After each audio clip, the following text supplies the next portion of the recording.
Алмазбек Темирбекович, сизге суроо. Айтып коюңузчу, бүгүнкү күнгө Москва жана Сокулук райондорунда канча суу сактагыч жана суу алуучу курулуштар сугат мезгилинде даярдалды? Жана быйылкы сезондо канча толук пайдаланууда болот да? Москва жана Сокулук районунда.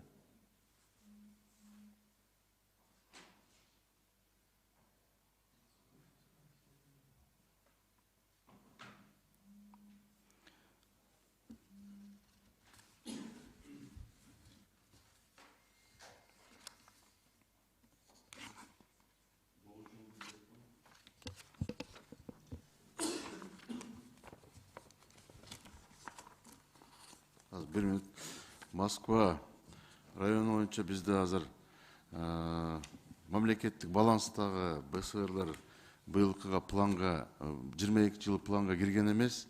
Biz hazır Moskva rayonунда Спартак суу үчүн азыр реабилитация жүрүп атат. Ошого жана зем снаряд деп амфибияны алган турабыз.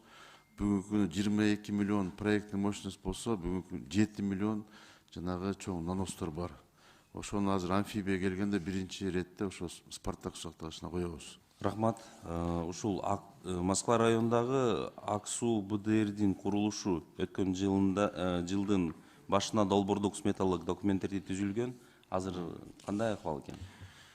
Ак суу БДР боюнча бүгүнкү күнү проектиси даярдалып бүткөн.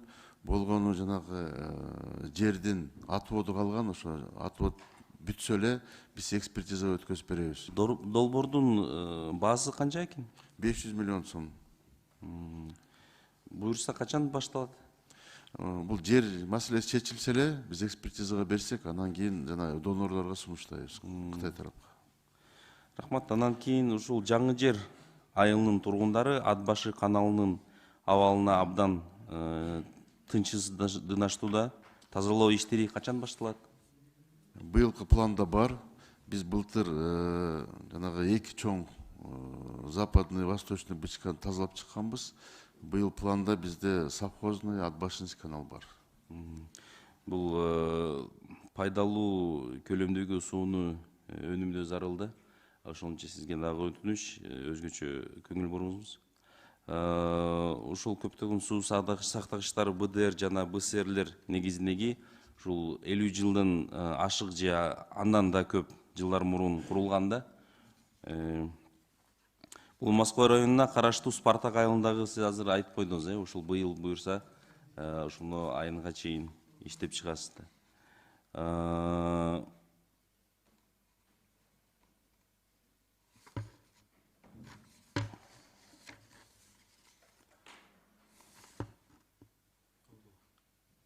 Ак суу жок, менде дагы бир эки суроом бар болчу да азыр.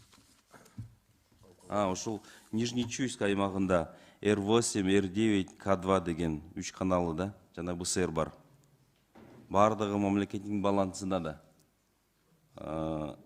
R8, R9 жана К2. Бул жазында каналдардын тазалоо иштери жергиликтүү ушул тазалоо иштери качан бүтөт?